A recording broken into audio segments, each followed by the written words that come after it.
E aí, cara, como que é sair de um cargo de prestígio, legal, pô, você é promotor, é da hora, eu imagino que você deve ter estudado pra caralho pra ter chego lá. Como que é largar tudo isso pra entrar nesse mundo cabuloso e horrendo que é a política, mano?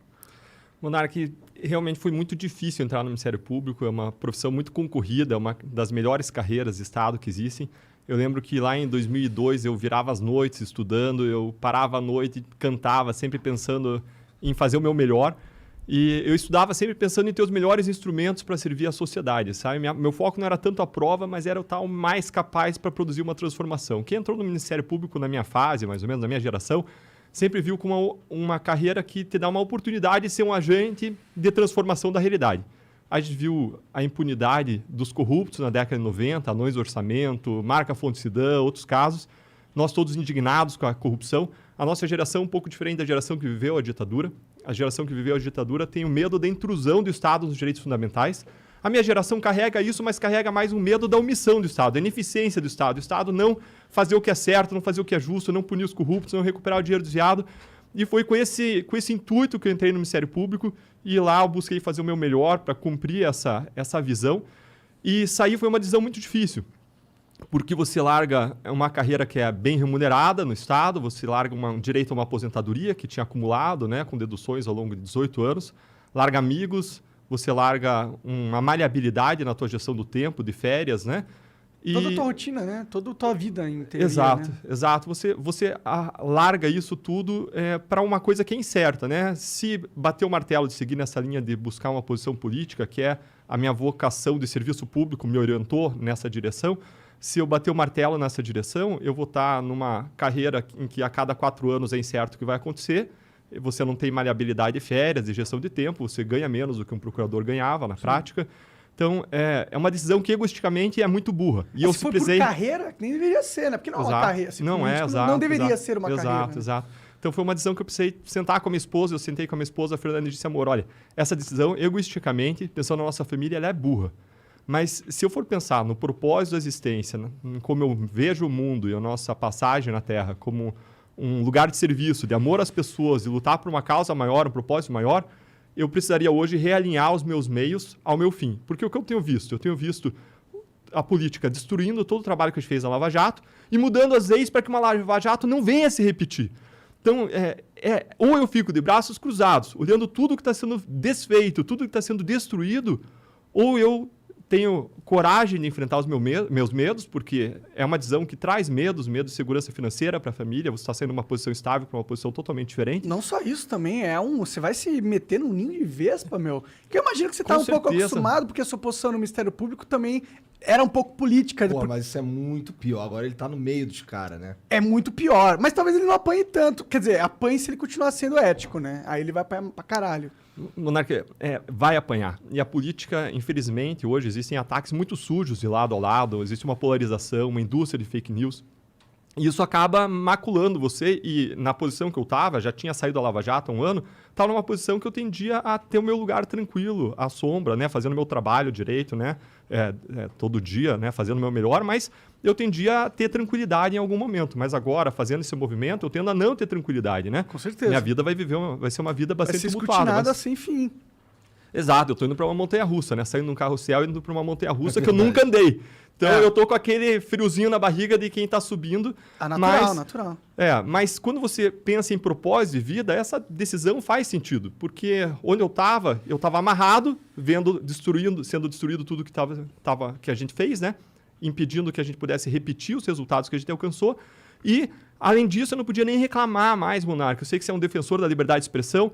E eu fui punido 2 vezes no Ministério Público, na história, por procedimentos administrativos disciplinares. Olha só, antes da Lava Jato, todo mundo que trabalhou nela nunca teve nenhum procedimento administrativo disciplinar. Depois da Lava Jato, todo mundo está sofrendo o procedimento administrativo disciplinar. Por quê? Porque o sistema está retaliando, está reagindo contra nós. E eu fui punido em 2 por críticas que eu fiz ao Supremo Tribunal Federal e crítica que eu fiz ao senador Renan Calheiros. Não pode falar desses caras, eles são poderosos, pô, tá maluco? E veja o que foi, Monark, me diz o que você acha, tá? O que eu falei do Supremo Tribunal Federal foi o seguinte, eu falei que decisões do Supremo Tribunal Federal mandam uma mensagem de leniência em favor da corrupção. E eu ressalvei, não estou imputando má fé a ninguém, estou fazendo uma análise objetiva do impacto dessas decisões, das investigações e processos. Foi isso que eu falei, ou seja, eu não ultrapassei nenhuma linha, eu não ofendi, eu não menti, pelo contrário, eu falei que está embasado em fatos, em decisões, em provas, em análises científicas mesmo de corrupção.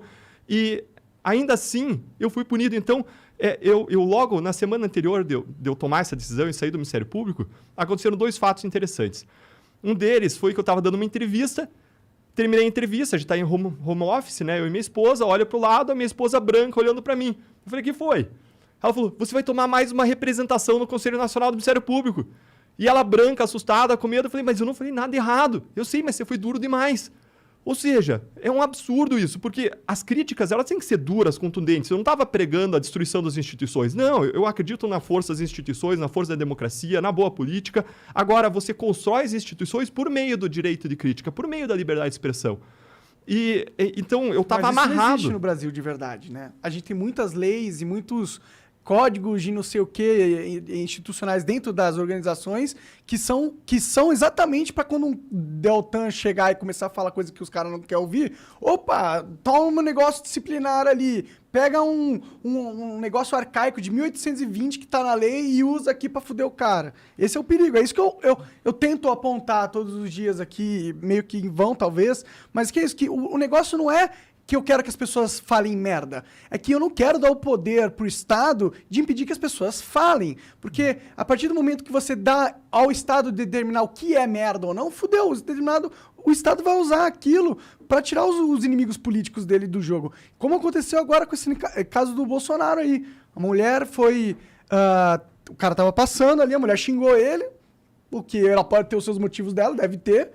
Ela foi presa, mano. Foi levada por injúria ao presidente, que é crime, tá na lei, tá, né? E eu acho engraçado, porque muita gente, quando eu fui reclamar disso, muita gente, tá na lei. Então, mano, qual que é o teu pensamento? Se tá na lei, tudo é justo. A escravidão esteve na lei um tempo, então é isso que faz ser certo? Não, o que é certo e errado não depende se tá na lei ou não, entendeu? Ela é um negócio moral que vem antes da lei. E você não pode prender alguém porque xingou o presidente. Isso é coisa que aquele nosso amigo lá da Angola... Da Angola, a gente tem um amigo da Angola, criador, ele falou, a gente foi perguntar do presidente pra ele falou, mano, não posso falar. Aqui nem é assunto, Caramba. presidente. Né? Caramba. Então, mas é esse tipo de sociedade que está sendo construída. Toda vez que o STF toma as decisões monocráticas dele contra jornalistas, por mais que o jornalista seja um merda, na minha opinião, entendeu? Mas as decisões também são merdas. Um merda não justifica outro merda, entendeu? E aí as pessoas não percebem isso, infelizmente. As pessoas, elas falam, ótimo, tá censurando o merda, maravilha. Já que ele não tá no meu time, é maneiro fuder com ele. Toma aí, Estado, toma esse poder. Só que as pessoas não percebem que esse poder ele não vai ser usado só para as pessoas merdas. Ele vai ser usado para as pessoas que querem fazer críticas contundentes, as pessoas que estão no poder. E foi o que aconteceu com você, certo? E, Monark, quando a gente fala de liberdade de expressão e de outros direitos, a gente fala em direito constitucional, de ponderação de direitos. Você toda hora está fazendo um equilíbrio delicado entre diferentes bolas, diferentes pesos e medidas aí, que é a liberdade de expressão e outros direitos. Mas a gente precisa lembrar que a liberdade de expressão ela é um direito com uma primazia constitucional. Por que isso? Porque ela, mais do que um direito fundamental, ela é um elemento de constituição, é um pilar da democracia. Sem liberdade de expressão, você não só está violando o direito de alguém, de um indivíduo, mas você está violando toda a comunidade e um alicerce central da pluralidade da sociedade, da crítica, da construção das instituições. Então, ele tem uma primazia sobre outros direitos.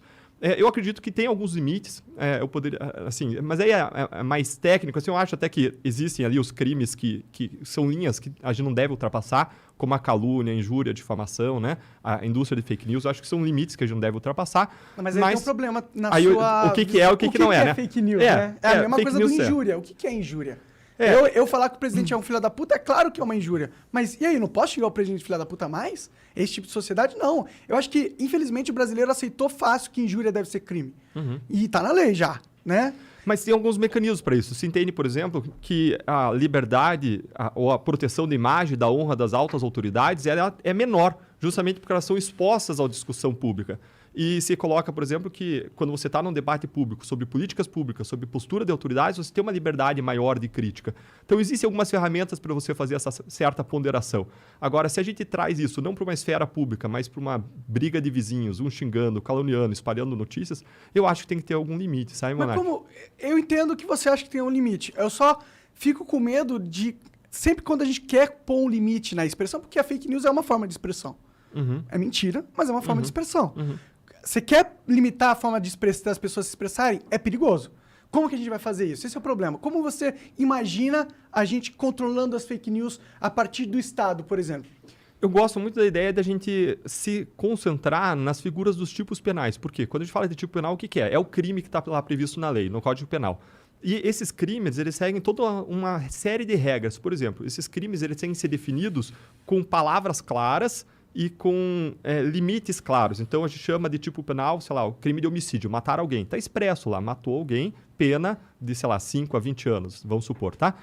Ou ainda, injuriar alguém. Aí você vem, o que é injuriar? É você xingar, é você desprezar, é você trazer desonra. Isso deveria ser crime? Né? A desonra, xingar, é que eu acho que não deveria ser, entendeu? Na minha opinião, eu posso estar errado. Claro. A sociedade pode me julgar errado nesse sentido. Mas eu realmente acho que, pô, um cara chegou na rua e xingou, ô, seu filho da puta, vai prender esse cara? Monarca, Pra quê, mano? é legítima uma opinião, assim. É totalmente legítimo você entender que isso não deveria ser crime, mas o espaço para discutir política pública, o que deve ou não ser crime, é o espaço do parlamento.